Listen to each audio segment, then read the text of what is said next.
Hi, welcome to Retiring Well. Folks, we got a great show lined up for you today. We're going to be talking about how you go about personalizing your retirement plan, or basically telling your story. We're going to talk about income riders as they have to do with insurance products. Alpha, what is that all about as you're analyzing a portfolio? And then finally, we're going to end with what is the primary job of your retirement savings? What is it you want to do? So folks, we got a lot for you here. Stay tuned. Retiring Well, brought to you by Centennial Wealth Advisory, financial advisors specializing in retirement planning and serving all of Northern Michigan. Retiring Well, helping you plan for a successful and comfortable retirement. Retiring Well, plan to retire well. Hi, listen, in this segment, I want to talk to you about what's called personalizing your retirement plan, okay? Really, folks, all this is what's the story going to be? What do you want retirement to look like? Now, when you look at any story, there's 5 major elements to any story. There's the setting of where the story is going to take place, the characters involved in the story, what's the plot, right? And then, of course, you've got to have the conflict or the villain appear, right? The enemy. And then at the end, you've got resolution, or the good guy wins. In this particular case, it's going to be you, right? So let's talk about that. As you envision retirement, what's the setting? Is it just a continuation of where you're already living? Is it adding maybe a vacation home? Maybe it's going away for the winter? Where's that going to be? So maybe writing that down, plotting that out might be a good thing. Who are the characters involved in this story, right? You obviously are going to be the star of your own story. Hopefully your spouse or significant other is going to be the co-star. But what's this going to look like in retirement? Do you have kids, grandkids you want to visit? Is it a number of friends that you're going to be doing a lot of things with? Let's talk about that. Let's see what that looks like in your story. And then what's the plot? What do you plan on doing? What are your hobbies? Are you going to pursue those more in retirement? Are you going to volunteer? Now that you're not working and have more time to do those kind of things. Maybe it's just spending more time with the grandkids, that kind of thing. Travel, right? These are all the things you dreamed of doing once you got to retirement. And then the conflict or the villain, let's call it the villain. What are the enemies to this plan, right? Do I have a sufficient amount of income to meet, do all those things I want to do in the plot? What if health is going to be a concern? What if I lose my health? What's some other threats like inflation, right? What are all the obstacles that I have to overcome in making sure that, my story plays out or the plot does? And then the very end, the resolution, right? At the end, what you want to ask yourself is, did I do everything that I wanted to do when I was in retirement? That should be the ultimate test. It's that bucket list, right? What are all those things I want to accomplish, and then make sure they fit in. Folks, retirement is a story. It's just a continuation of the story that you've already lived out. So maybe, getting with your spouse, that co-star, talking about what that retirement vision looks like is going to be very important, okay? And then let's make sure that everything you do and as you plan for that works towards that end. So hopefully you found this valuable. I encourage you, write this down, talk to your spouse, but that story is going to be very important. Well, what a great segment there, and a great analogy that Larry did with using the story. That's really so true when we sit down and talk to people about that, and it's a great way to think about it as well. And hopefully you're starting to have those thoughts and those discussions with your spouse if you're married about what that looks like. Because, John, it is interesting when we sit down with those first meetings. Just this last week here in the Traverse City office, I was sitting down with some folks, and they each thought they had started that story individually, but then they learned that as they were putting those stories together, they didn't really match up. And it was a great discussion to have, but at the end what we learned is they thought their 401k statements were their book. They thought that was the story, and there's just so much more. Oh yeah, it's so true. I mean, I was just meeting with some folks that they were talking about, in their case, the husband had traveled a lot for work and so wasn't really interested in continuing to travel much in retirement, whereas his wife said, wait, I'd love to be traveling more. And so it's a matter of talking through maybe your budget. I know nobody likes to really map that out as much, but especially if during your working years, maybe you got to a place where in your careers you had enough income where you just sort of were living life and didn't really worry about your expenses as much. But when you get to retirement and you always look at that and talking about living on a fixed income, then maybe getting an idea of how much are you planning on spending for this and this and that, and especially when it comes to a lot of the bigger expenses, if you're looking at maybe having, say, an RV or something in retirement, that's something you want to be planning for, and ideally planning far enough in advance prior to retirement. Maybe some of those bigger expenses that you'd like to have, or if it comes down to, well, maybe we want to spend winters away. That's another big item, whether you're going to be buying or renting and what those costs would look like. And that's where then I see our job coming in of then figuring out, okay, not only do you have those expenses, but what role are taxes going to play in all of this, especially if you're drawing from your 401k or IRA. Absolutely. If you're somebody out there that is that and is looking and is writing your retirement story, give us a call at the number on the screen. We'd love to sit down and talk with you and have a free, no obligations visit, and just no pressure. Sit down and let's help you write that book. So stay tuned after the break. We're going to be coming up and talking about something that maybe you haven't heard of before but could be vital to your retirement, and talking about how income riders work and how they may be a fit for you.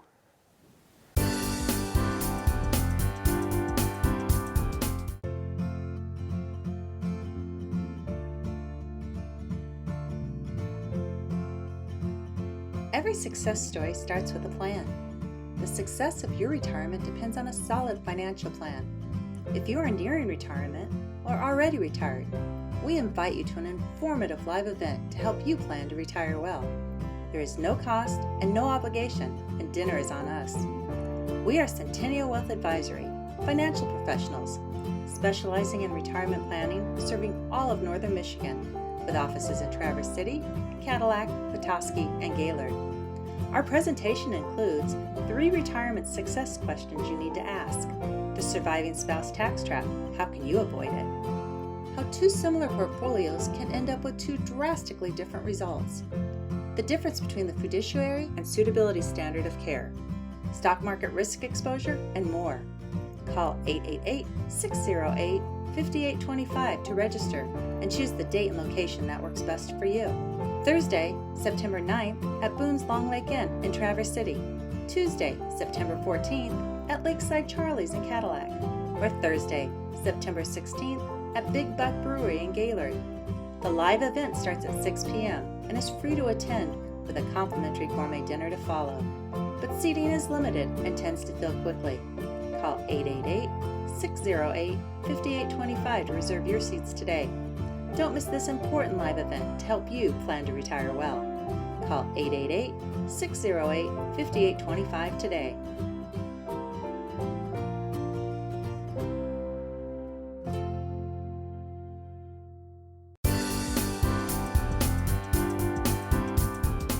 Welcome. Now in this segment, what I want to talk about is what we call income riders.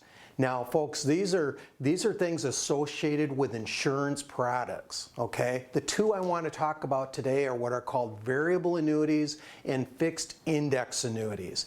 Now these can be very complicated financial instruments, but I'm just going to try to touch on some basic things that you need to understand when you're looking at these kind of financial instruments. A lot of you have these out there and you don't even know what you have. So let me kind of walk through how to kind of look at these. First of all, you have what's called variable annuities, all right? Now these are, again, insurance products, but they'll typically have 2 sides to the investment. First of all, they'll have an account value side. Now on the account value side, it's just like any kind of an investment account. There's investments within it, and it can grow if markets are cooperating, or it can go down if not. Now they look similar to mutual funds, but they call them sub-accounts. And again, you have to understand that the account value can go down if the markets don't cooperate. Now, they have another side to them called a guaranteed withdrawal income benefit. Now, this is where you hear the word guarantee, but you got to be careful, because any kind of a guarantee when it comes or associated with insurance company is only backed by the full faith credit ability of that insurance company. So you got to be very careful. But what the insurance company is going to give you is some kind of guaranteed growth, or some growth that gets ratcheted up or reset every time the market cooperates and then can't go down. So a lot of people will think, oh, I got something that's guaranteed. That's very true as it relates to the income, okay? Because at some future date, whatever this amount is, you can trigger a lifetime income that's guaranteed, but it doesn't mean that the account value can go down. I see a lot of people that got these variable annuities with the account value down here because it took market risk, this guaranteed income benefit that might be here, but that's the only way they're going to get any benefit is if they trigger it that way. Now you have also what's called fixed index annuities, a little bit different. They also have two sides similar to the variable annuity, but on this side it's an account value usually tied to some kind of an index that can't go down in value but only go up based on how much participation they're going to give you or whether they put a cap on it or not. But it's an instrument that can go up but can't go down. But it also has a guaranteed withdrawal income benefit that can grow guaranteed as it does with a variable annuity. Now they're all different, all right, but you have to understand the differences between these. Now the other thing you have to understand is that to have this guaranteed withdrawal income benefit, many of them are going to charge a fee to this side. And knowing what those fees are is very, very important. The other negative with these kind of financial instruments is the insurance company is going to require you to be connected or obligated to it for some period of time. Very similar to like a long-term CD or such. Otherwise, there's some penalties associated with it. So hopefully this gives you just a little basic understanding of them. If you have one of these financial instruments and you really want to know what you have, then give us a call.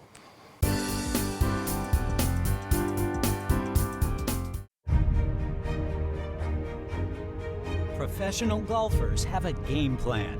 Knowing where to attack the golf course is vital, and avoiding the hazards is key.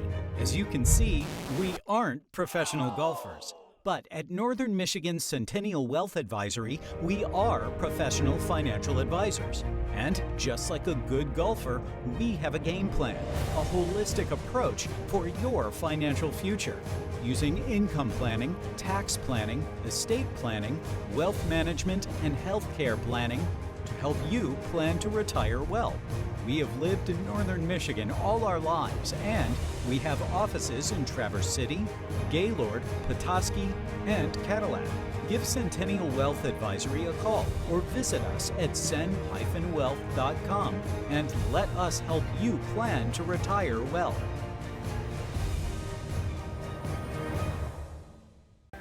If you're retired or approaching retirement in the next 5 to 10 years, join us for an informative live event.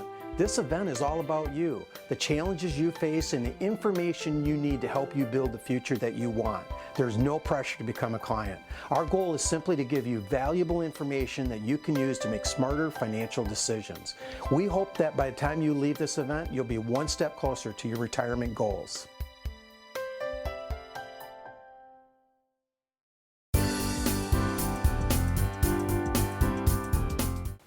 Hi, in this segment, I want to talk to you about alpha. Now, folks, this is just more financial jargon that in our industry that we use, but it's something that we look for in a portfolio. Now, alpha is simply this. It's basically it's usually represented in a single number. Okay, and it's representing what a portfolio has done compared to a benchmark, or what maybe a mutual fund has done compared to a benchmark. So for example, let's say that I've got a large cap mutual fund. Now folks, that's just a mutual fund that's holding large company stocks. Now probably the best benchmark to compare that portfolio with would be the S&P 500. Being the S&P 500 is the largest 500 companies in the US. So I'm going to look at that large cap fund or portfolio and compare it with the benchmark, which is the S&P 500. Now, if alpha equals 0, that means that portfolio, that mutual fund, was perfectly matched or performed with the benchmark. So, this one did 7% and this one did 7%. That would give that one an alpha of 0.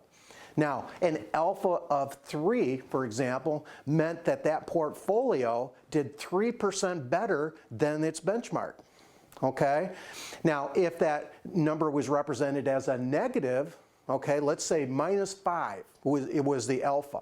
That means that that portfolio, that mutual fund, did 5% less than the benchmark that it was being compared to. So can you see how important this is to know? You'll hear a lot of these companies, portfolios, and mutual funds out there trying to say they're trying to achieve alpha, right? What they're basically saying is they're trying to do better than what its corresponding benchmark is. So knowing what that alpha is in a portfolio is very, very important. Now, I've talked before on what is another financial jargon or name called beta. Now, beta is just simply how volatile an account is. All right, so a beta of, like, let's say 0.8 means that it's 20% less volatile than the portfolio it's being compared to, okay, or to that benchmark, I should say. A beta that's over 1, means it's more volatile than the benchmark that it's being, compared to. So knowing alpha, knowing beta, these are very, very important things that you're going to want to know when you're looking at a portfolio. We have the tools to get behind a lot of these portfolios, these mutual funds, and actually telling you what those two things are. If that's important for you to know, then I encourage you to give us a call and we can tell you what those are. I'm really glad Larry dove into income riders and really what they can mean for potentially for you and your retirement plan. But the key thing here that I want to make sure is understood is that you're working with insurance companies, and when they're talking about different guarantees, they're talking about an income stream, but your actual cash value side of this account, if in a variable annuity, doesn't have those same guarantees. So you want to be careful of that. And just over the past decade and a half of working with folks on this, a lot of times I feel like different annuities and how income riders work are misunderstood. And so that's one of those times where if you have an account like this and you're not entirely sure what you have, we always open it up to offer that second opinion, just to review what you have and better understand exactly what it is and maybe how it's going to work for you and what that long-term plan is. John, that's a really good point because, oftentimes we hear about these different products or tools out there and folks are back there thinking, well, maybe that's appropriate for me, or is it appropriate for me? And this is one of those times where it may be and it may not be, but it's interesting to look at those options and see how they could fit. But as we've talked about time in and time out, and even earlier in the show about planning, that's really going to determine where these products or tools fit into your plan at. And just having a bunch of products can be devastating to your plan. You need to make sure they're working behind the scenes with your plan or strategy to end that goal with you, to have that peace of mind. And then Larry transitioned to talk about alpha. How that plays a role. I look at that as one of those other financial jargon tools you hear a lot about. And he did a great job explaining it. Hopefully that made sense to you about getting to the bottom of what should I be benchmarking again? What should I look at? That's something we sit down and we enjoy looking at people that haven't had that done before. And what does the risk of your portfolio? What does that look like? What are you trying to achieve with this? What are your goals? And John, until people figure that out, it can be really challenging to truly benchmark your portfolio. Yeah, so true, Art. And that again comes back to focusing first on what are your goals and what are you trying to accomplish, and then it's a matter of bringing in those different tools that may help you with your overall retirement plan. So we encourage you to give us a call. We'd love to sit down for a no cost, no obligation second opinion. Stay tuned as we're going to be diving into the primary job of your retirement savings.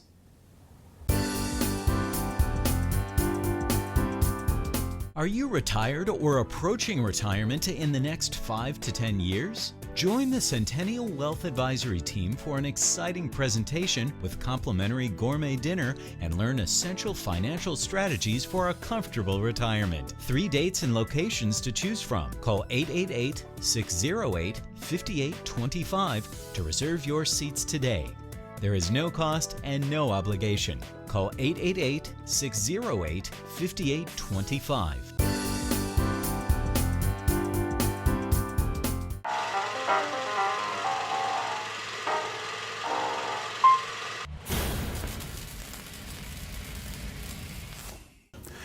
this week's Chalk Talk, this is one of my favorite discussions, talking about the, what we call the ideal portfolio, using this as a model. And there's something particular I want to talk about. So, whenever you invest money at all, there are three primary characteristics that you're investing towards. You're looking to have, a certain amount of growth. You might want a certain amount of income, or you might not, depending on where you are in life. And you might want a certain amount of safety or not, again, depending on where you are in life. And, if you think about it, if you're young and you're working and you're in your 30s or 40s, you're just setting money aside, you're just trying to grow. Primary job of the portfolio in your younger years is growth potential. That's number one. Well, as you get older, imagine that you're a year, maybe 2 years before you retire. Now you're thinking, gosh, I've worked my whole life, I've saved all this money. I don't want to see the market crash right before I retire and I lose all my, half my money, and then I can't retire. So suddenly, safety or managing risk becomes perhaps the primary objective. Well then, what happens once you retire? Now it's all about income. Because guess what? No income, no retirement. So if you're like a lot of people, you need your money to generate an income once you retire. Now let's think about this together. When you're working every 2 weeks, if you're like most people, every 2 weeks, what does your company do? Well, they give you a paycheck, right? So if you're getting a paycheck when you're working, well, what do you want to have happen after you retire? Again, if you're like most people, you still want a paycheck. All right, let's get that out there. Now, here's a fun question. How long do you want your paycheck to last for? How long? Well, I'm guessing I know the answer. Again, if you're like most people, what do you want? You want a paycheck that lasts a lifetime, don't you? You want that paycheck to last for as long as you live, and if you're married, probably as long as your spouse lives. You want a paycheck that lasts a lifetime. Now, but hold on, we're not done. Right? We're not done, because let's think about it a little further. Let's imagine, just for the sake of discussion, that this portfolio, you've got your money saved for retirement, so maybe you have your 401ks, your IRAs, and you say, okay, I need that money to generate a paycheck that lasts a lifetime. But let's think about this. Let's imagine that you want that paycheck to be from the portfolio, because you have other, like Social Security and other things. Let's imagine you want that paycheck to be $30,000 a year. $30K when you start. Let's imagine that you start at $30,000 a year. Let's go fast forward like 10 years from now. Do you still want $30,000 a year? Or do you maybe want a little bit more? Well, you probably want more. Why do you want more? Yeah, you're right. I mean, it's inflation, right? The cost of living has gone up. So 10 years from now, you need more. 20 years from now, you need even more. 30 years from now. Here, this is something to be aware of. When we talk about your paycheck lasting a lifetime, do you know that if you retire at 65, that your life expectancy, if you're the average person, is probably 20 to 30 years? That's 20 to 30 years of unemployment. That's 20 to 30 years that your paycheck has to last. And what does it have to do? It needs to grow. You need a growing paycheck that lasts a lifetime, don't you? And we're not done yet. I mean, think about this. You were probably working in 2013. Think about this. 5 years ago, let's pretend you were working. If you weren't, let's pretend you were.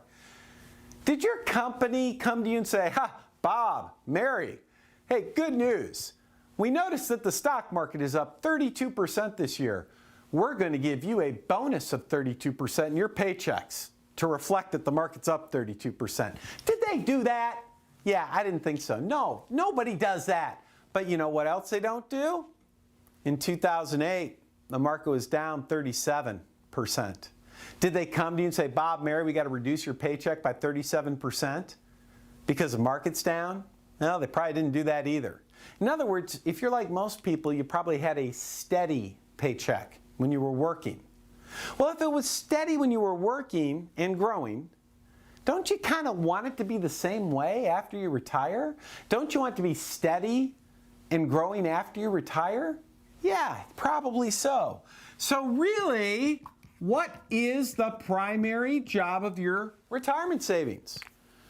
The primary job is to create a steady and growing paycheck that lasts your lifetime. That's the job. And if there's any money left over to go to your kids, that's fine. But here's the thing. 10-year interest rates right now. 10-year bonds are paying 3%.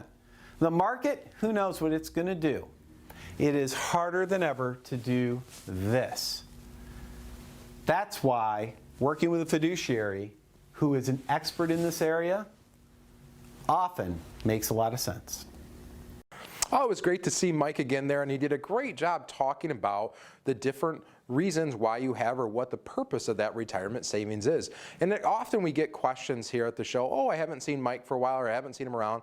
Well, he's still an owner in our company and one of the partners here with John, Larry, and myself. And but he's off in Texas and started Centennial Advisors down there and has, what, I think 3 locations down there now. So if you're wondering where he's been, he's down there enjoying the heat in Texas and doing well down there. And occasionally you'll see these kind of blasts from the past, we call them, or CFP talks and stuff like that Mike has done or continues to do as he enjoys being on TV. But, you know, John, the primary source or the primary reason of your retirement savings and what that is, boy, there's, you know, Mike talked a lot about income there and that, but it's interesting working with people, and if you remember back at the beginning of the show, if you caught that with Larry, building your story. And this is really where this can come into play and about this retirement income planning and what are all the things you want to do in your retirement. And John, I know you talk with people all the time about this and what is the purpose of their savings. Yeah, so true. And I mean, that's where it comes back to setting those goals and making sure that if you are married, that those goals match up with each other, because you want to make sure that obviously that you're enjoying that retirement and obviously plan to retire well. And so a lot of that comes back to a solid foundation from an income stream perspective and wanting to make sure, because all those years while you were working, you had a paycheck coming in and you could just count on that and not necessarily have to worry as much about, okay, what am I going to do next month from an income stream perspective. And so, you know, the days of having pensions, you still see them occasionally, but it's not quite the same anymore. So now you're relying on Social Security, but then your retirement savings and structuring an income stream. So I know earlier in the show we talked about income riders and relying on insurance companies to essentially set up those different types of income streams. So that's an option. But there's a lot of different ways that you can approach this. And so when it comes to your overall retirement plan, we strongly encourage you to just reach out to us and we can sit down and offer that no cost, no obligation second opinion. Great, John. And it's amazing how fast a 30-minute show comes in on here, but that wraps up our show for the week. Thanks again for tuning in. Hopefully you took some valuable information away. And give us a call at the number on the screen. We'd love to sit down with you, dive further into your retirement plan, and help you build that retirement story so you can retire well.